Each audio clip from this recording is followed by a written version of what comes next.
Go ahead and sign in. You need a pen?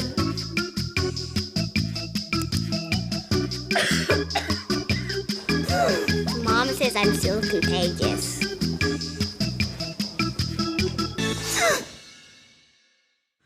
Skip the chaos and the germs. Log in to waitfromhome.com. See wait times at over 15 UMC clinics. And when it's time to come in, we'll call or text.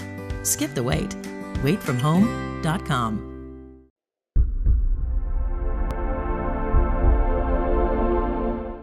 Welcome to the RedRaiders.com pregame show, brought to you by UMC Health Systems. I'm Don Williams from the Avalanche-Journal alongside our sports editor, Nicholas Talbot. We're coming to you today to preview Texas Tech's game Saturday against Kansas. It's an 11 a.m. kickoff at Memorial Stadium up in Lawrence, Kansas. Red Raiders go into this game with a 4-2 record, 1-2 in the Big 12. KU still winless, 0-5, 0-2. Texas Tech favored by 31 points in this game. Nick, can the Jayhawks keep it interesting? Well, I mean, the easy answer is no. The Jayhawks haven't kept anything interesting except for an FCS game where they lost. And they lost in epic fashion, which you would probably not want your team to lose by. They were lining up for the final field goal, trying to spike the ball, and they fumbled it instead of spiking it and fell on it. And probably one of the most embarrassing losses in Kansas history, I would hope. That's been the only game they've really had close. Last week it was 66-7 against Baylor. Everyone's getting creamed by Baylor, though. There were some positives about that game that Kansas could take out of this game and really build on, and maybe even give the Red Raiders a little bit of trouble. Will they keep it competitive? We'll have to see. That was Ryan Willis, the new freshman quarterback. Art Briles kind of raved about him after the game. Maybe he was just, pontificating because something had to be positive about Kansas. But the Kansas quarterback was 20 of 36 for 158 yards, a touchdown, and an interception. It's pretty good by Kansas standards. They've had decent play against Texas Tech in the past, usually coming from Michael Cummings against them. This guy could be the real deal. He turned down offers from Kansas State and Illinois. So if they can get him going, that would be really good for Kansas. The other thing is they can probably turn out Decent running game. Yeah, they have a decent running game. They have a couple running backs, Keon Kenner and as well as Taylor Cox. Cox ran 19 times for 45 yards last week. Doesn't sound too great, but against the Red Raiders defense, which is giving up 250, nearly 300 yards against, or more than 300 yards against Iowa State, they could probably turn up some ground yards and try to keep this game close if they can keep it on the ground, keep it consistent. Yeah, they also had, Keon Kenner had a couple of big games early. He transferred from Navarro College, and Red Raiders gave up 245 last week to Mike Warren, the Iowa State freshman. Yeah. Kenner has 347 yards and 5 touchdowns already on the season. So if they can really get that running game going, they can keep it close. And if you keep it close, you got the home field, they might be able to pull it off. That said, Kansas doesn't really have a lot of good defense in it. Doesn't have a good defense either. They gave up 257.4 yards on the ground. They have 281 against Baylor. We should see heavy doses of Stockton, DeAndre Washington throughout this game. If it gets away, we'll probably see DeMarcus Felton again, possibly. I know Cliff talked in his press conference on Tuesday about if it does get out of hand, then he would like to get more people in because it really helped it last week, and they're going to need that going forward. Of course, it does get out of hand, Don. Cliff may not want to run up the score on this one. Yeah, that's right. But one of the things that will be interesting to watch to me is how Cliff Kingsbury treats the second half of this game. Krista Pirtle wrote a story this week on Cliff Kingsbury and David Beatty, the relationship there between the two head coaches. And these guys are two very good friends. I think it's fair to characterize them that way. On one end of on Cliff Kingsbury's spectrum of opposing coaches, on one end you have Brett Bielema, and on the other end you have David Beatty.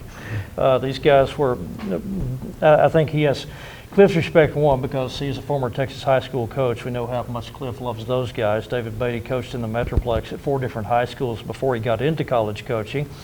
And from there, there was a game, I guess, 5 years ago when Cliff was at U of H and David Beatty was at Rice, and Cliff congratulated him on Rice getting a victory against them. And then, lo and behold, 3 years ago, those two guys landed on the same staff at Texas A&M, where Cliff is coaching up Johnny Manziel and David Beatty is coaching a receiving corps that had Mike Evans and also Ryan Swope, and did fantastic things with them. So Again, it'll be interesting to me to watch and see if this game does get out of hand in the second half. I think Cliff probably doesn't want to run up the score on someone who he really likes so much. He knows how much of an uphill climb that David Beatty has, how much of a chore he has with that program at KU.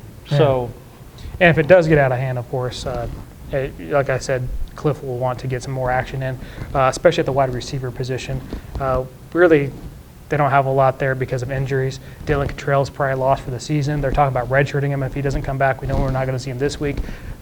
Texas Tech is going to get Devin Lauderdale back, but Ian Sadler's still out for at least 3 more games. And it's a receiving core that's now counting on Gideon High and Kiki Cote and Tony Brown, Zach Austin. A bunch of freshmen and sophomores, not even all of those are scholarship guys. Absolutely not. So it's going to be really key to see if those guys can really step forward, and especially for this next stretch coming up, Don. Yeah, and that's one of the other things, one of the other considerations here. As much as I say Cliff Kingsbury doesn't want to run it up on David Beatty, he also has to look at what you have coming up in the schedule the next 5 games after this. You have a road game at Oklahoma. You have a home game against Oklahoma State. You have a road game against West Virginia. You have a home game against Kansas State. And then you have the Thanksgiving night game in Austin. And I would venture to say that I think of those last 5 games, I'll be surprised if the spread, the betting line on any of those 5 is double digits. I think all those games are, if not coin flips, those are winnable games for the Red Raiders. Probably look like close games for the most part. And because of that, I think it's going to be Cliff Kingsbury might treat Saturday's game as very important for Patrick Mahomes and those receivers to get on the same page and get a lot of good work in, because those guys, the receivers in particular, are going to have to step it up and be good again over that last month of the season. Absolutely. Of course, now I think they're going to get those opportunities because I really see this game getting out of hand. How about you, Don? What's your prediction for the game?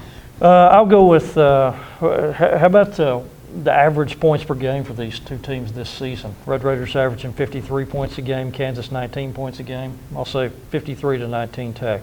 53-19, that's a little weird point total. I'm going to go something a little more traditional, about the same score though. I'm going to go 56-13.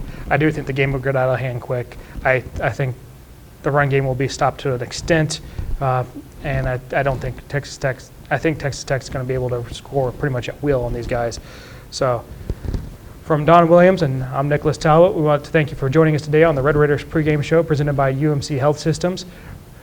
Don't forget to check on RedRaiders.com for our postgame show, or tons of photos from our photo editor, Mark Rogers. And we'll have columns from both Don and I, and postgame reports, notebooks, and everything you can imagine. RedRaiders.com, and we'll see you Saturday.